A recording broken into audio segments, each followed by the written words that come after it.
Magandang araw, welcome po sa Mooncycle. At today, unbox at pag-usapan natin ng isa sa pinakasikat na helmet from LS2, ang LS2 Rapid 2 helmet. Let's go!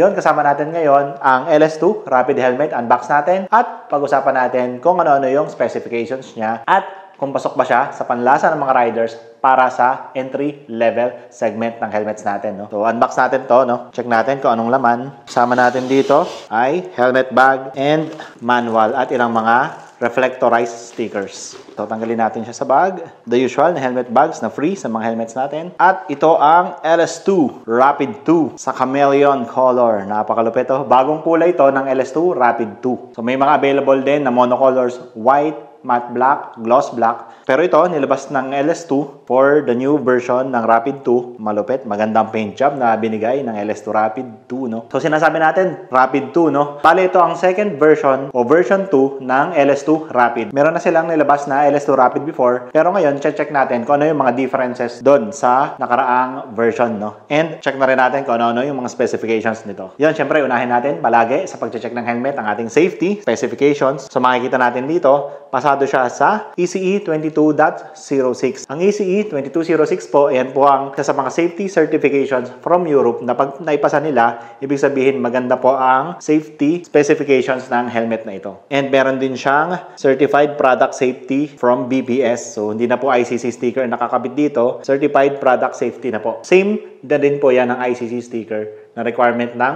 Philippine Regulatory Boards naman natin. Sa halagang 3,690 para sa chameleon color ng LS2 Rapid natin, yes, 3,690 po ito. Yung mga monocolors natin is 3,290. So sa ganung halaga, meron ka na agad ECE 2206. Safe na safe ka na agad, no? Sinigurado ng LS2 helmets na safe ka pagdating sa kalsada. Sa materials naman niya, ang gamit niya is ang tinatawag nilang HPTT or High Pressure Thermoplastic Technology. Pero sa madaling salita, polycarbonate din po ito, no? The same plastic materials na ginagamit na rin ng karamihan ng helmets sa segment na ito. Pero kung mapapansin natin, kahit po siya ay polycarbonate, usually kasi ang polycarbonate, syempre mas mabibigat siya compared sa carbon fiber or sa fiberglass materials na ginagamit sa ibang helmets. Pero kahit siya ay polycarbonate, magaan siya. Mapapansin natin dito, sa size large, meron siyang 1,400 grams lamang. Napakagaan ng 1,400 grams, mga ma'am sir, no? Sulit na sulit yan pang daily. So, minamarket ito ng LS2 helmets as an urban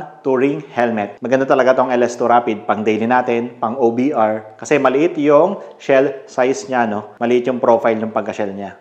At magaan. Solid. Ang ganda rin talaga ng forma ng LS2 Rapid pag makikita mo at mahahawakan mo siya, no? Feel na feel mo yung quality niya. Sa mga hindi po nakakalam, LS2 po is from Spain. So, ang headquarters po nila at ang research and development team po nila is residing in Spain. So, global company, matagal na po ang LS2 sa market. Talagang bago pa po mag-boom yung mga motorcycles dito sa bansa natin, narito na po ang LS2 helmet. So, talagang maaasahan natin yan pagdating sa quality at safety. Meron siyang air vents dito, no?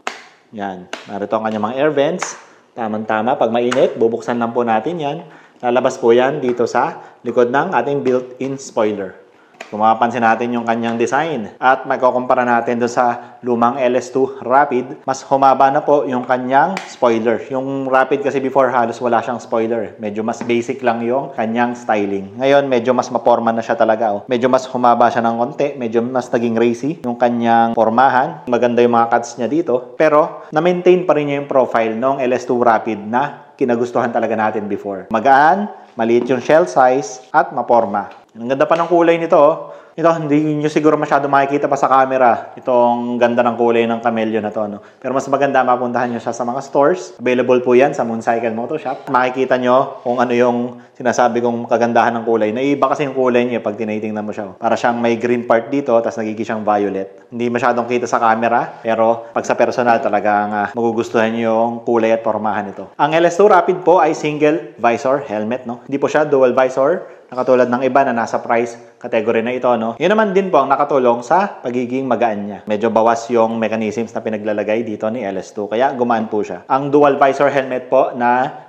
provide ni LS2 is yung LS2 Evo Stream. Dito sa LS2 Rapid 2, single visor po tayo. Meron din siyang guard dito. Mapapansin lang natin, siguro ang isa sa disadvantage nito, medyo maliit lang yung field of vision niya dito. Based lang sa initial look, ha. Mamaya check natin, isusuot natin to para ma-confirm natin kung maliit nga lang ba yung nakikita natin dito. At kung makakasagabal ba tong malaking nose guard na to sa vision natin. Dito po ang pagpapalit ng kanyang visor. Ang naka-install po sa kanya is clear visor na pin-lock ready na, no? UV and scratch protection, eyeglasses, fit system ready. Hindi na po kailangan ng tools pagpapalit ng lens. Kung gusto nyo po, may available din ng mga smoke or iridium lens para sa LS2 Rapid. Kung gusto nyo magpalit ng mas maporma na lens, no? Dito sa kanyang buckle system, mapapansin natin, quick release na siya. Pero pinaganda na ni LS2 Rapid itong kanyang buckle, no? Micrometric buckle ang kanyang tawag dito. Mas maganda na. Alam natin na mas matibay compare dun sa LS2 Rapid na nauna, no? Maganda na yung quality. Removable and washable foam din po ito. At ang maganda sa kanya, oh, kung mapapansin nyo yung pads niya, meron na siyang dual pads dito. Medyo mas sisikip yung fitting niya. Ang problema din kasi ng LS2 Rapid before, malakas yung wind noise niya. Yes, mura siya, magaan, pero may mga naging compromise din yung helmet, no? Pero ngayon, sinusubukan nilang gamutin yung wind noise disadvantage nung naunang LS2 Rapid dito sa dual foam niya. Meron siyang parang neck roll dito. Yan, makakatulong talaga to sa wind noise. Saka yung pagiging snug fit nung helmet.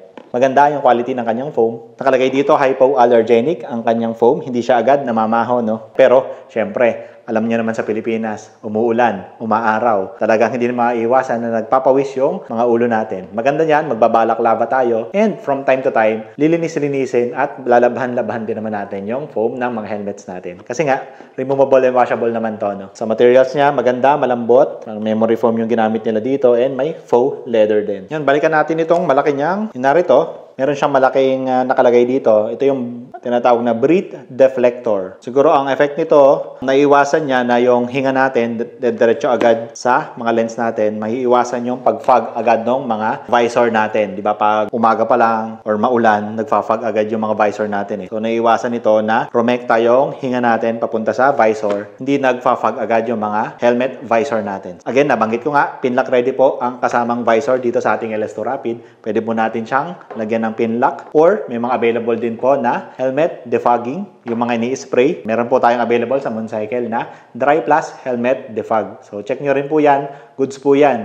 Nasubukan natin. Effective po yung anti-fog natin, no? From Dry Plus. Yun, para mas maganda, try natin. Makita natin yung fitting. Ito po ay size large. Try natin i-fit para makita nyo kung ano yung itsura ng LS2 Rapid 2 pag nakasuot na, no? Tara, fit natin tong LS2 Rapid natin, no? Again, mas maganda nagbabalaklava po tayo pag tayo ay mag-helmet at babiyahe para maiwasan yung pagbaho agad ng mga foam ng ating helmets, no? Mapapansin natin, medyo mas mahirap-hirap lang siyang ipasok compared dun sa before na LS2 Rapid dahil nga dito sa neck roll. Pero malaking tulong po yan. Again, sa wind noise and sa comfort na binibigay ng LS2 Rapid. Susot po natin.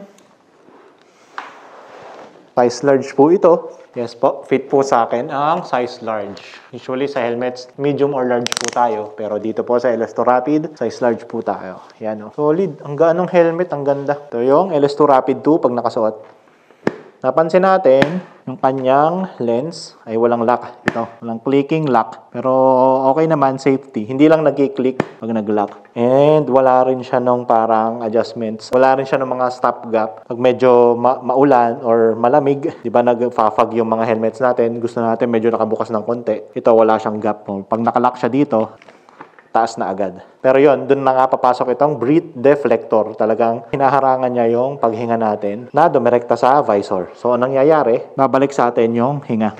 Babalik dito sa atin. So, ramdam natin yung epekto ng neck roll, no? Maganda yung ano niya. Parang nag-fit talaga sa atin yung helmet. So, nabanggit ko nga, no? Medyo mas manipis yung field of vision natin dito sa LS2 Rapid. Bothersome ba tong breath deflector? Kasi malaki talaga siya eh. Pero nakikita ko siya ngayon. Pero baka naman, pag nagra-ride tayo, makakasanayan na rin natin yan, no? At kung maliit man ito, Nangyayari kasi yung mata natin mas malapit dun sa helmet. So dahil nga maliit yung shell, malapit naman yung mata natin. Isipin nyo para tayo nakasakay sa unahan ng van. Mas malapit tayo dun sa salamin. Kaya malaki pa rin yung nakikita natin. Kita lang natin tong taas, saka yung baba. Kita pa rin naman. Pero hindi siya bothersome. Parang magagamit at magagamit ko pa rin to sa ride. Ang maganda dito, ang gaan. Magaan yung helmet. Goods na goods to. Pag yung pang daily lang at ayaw natin ng half face, modular, gusto pa rin natin, safe tayo, LS2 Rapid, napakagandang option. At sa mga OBR natin dyan, na ayaw ng mabibigat na helmets, alam natin, nakakangalay, di ba? Ang mga helmets na malalaki. So yan, goods na goods ang LS2 Rapid na option sa atin.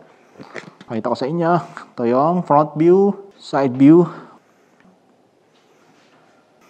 Yun, napansin lang din natin, no? Pagtatanggalin natin yung micrometric buckle, naipit kasi siya dito sa neck roll. Pero meron naman siyang parang hawakan dito. So, madali lang din yan. Hahanapin mo lang siya. Mas manipis siya, mas maliit compared dun sa ibang helmets na medyo mahaba yung tela. Pero ito, maganda yung pagkakahawak mo. Makapal-kapal naman siya. Maikli lang. Alright, wrap up natin yung video. Yun, kaya sa mga naghahanap ng solid quality option pang daily na helmet from a reputable company at sigurado tayo sa safety, check nyo tong LS2 Rapid 2 helmet. Available po yan sa Mooncycle Moto Shop. Visit lang po kayo sa shop, mag-fit po tayo. Marami po tayong available na kulay doon. Meron pong pearl white, matte black, gloss black para po makita nyo yung fitting at makita nyo itong quality ng LS2 Rapid 2 natin. No? Goods na goods to, pang daily helmet, occasional long rides, especially para sa mga OBR natin. Magaan yung helmet, quality. Although single visor lang siya, pero yun naman yun nakakatulong sa pagiging magaan niya. No? Yun, lagi po tayong mag-helmet mga boss. Sunod-sunod na po ulit ang aksidente at tumadami na po ulit ang mga sasakyan ngayon sa kalsada dahil magpapasko na naman. No? Kaya lagi nyo pong tatandaan, stay safe, ride safe. Ako po si Jex. Enjoy the ride.